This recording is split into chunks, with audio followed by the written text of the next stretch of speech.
pastikan bahwa yang berbicara itu kompeten di bidangnya, itu aja dulu. Karena kalau semua orang dipercaya, maka akan banyak sekali pendapat-pendapat. Karena Islam sangat ilmiah sekali, termasuk dalam hal pengobatan. Dokter, saya bingung harus mengikuti mengikuti dokter yang mana, mengikuti petunjuk yang mana, karena sangat banyak sekali orang-orang yang menyarankan pengobatan untuk autoimun.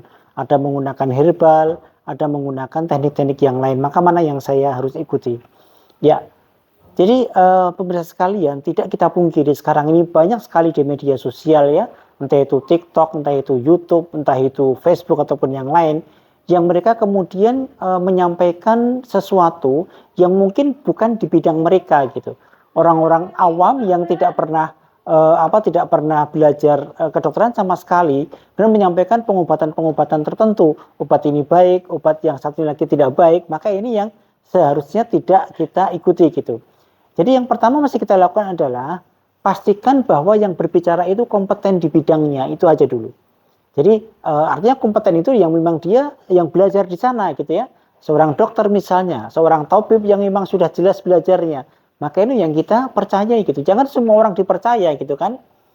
Karena kalau semua orang dipercaya, maka akan banyak sekali pendapat-pendapat. Ada orang yang katanya begini baik, maka itu disampaikan. Katanya begini disampaikan, maka tanpa pengujian ilmiah. Maka ini yang saya kira tidak bisa diikuti gitu ya. Nanti akan kacau semua kalau seperti itu gitu.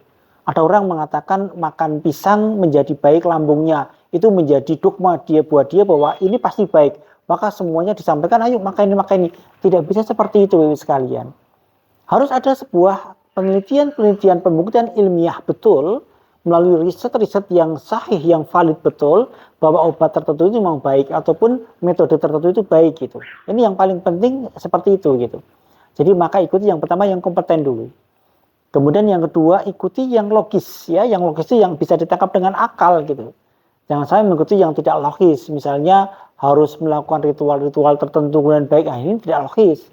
Dan kemudian harus diikuti yang tidak berbau bertentangan dengan nilai-nilai agama, ini juga sangat penting gitu ya. Jangan sampai nanti harus melakukan tirakat begini-begini akan menyembuhkan pasien, maka itu sudah tidak logis gitu.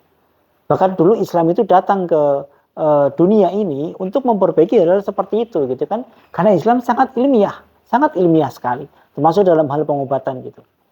Dan agama kita pun mengajarkan sesuatu yang sangat luar biasa. Kata Rasulullah SAW dalam sebuah hadisnya, man tatabbaba wala ya'lam minhu fahuwa dzamin, kata Rasulullah SAW.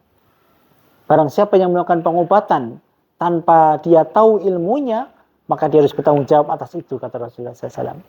Maka ini yang mesti kita pegang gitu. Jadi harus berilmu dulu orang itu gitu ya. Maka itu yang harus kita ikuti di dalam mengikuti media sosial dan lain sebagainya. Karena sekarang memang sangat banyak sekali orang-orang, bahkan orang-orang awam yang tidak tahu apa-apa tiba-tiba berbicara masalah kedokteran gitu. Maka ini yang mesti kita perhatikan dengan sangat kuat ya, supaya kita tidak terjerumus dalam pengobatan-pengobatan yang tidak sahih, yang tidak valid.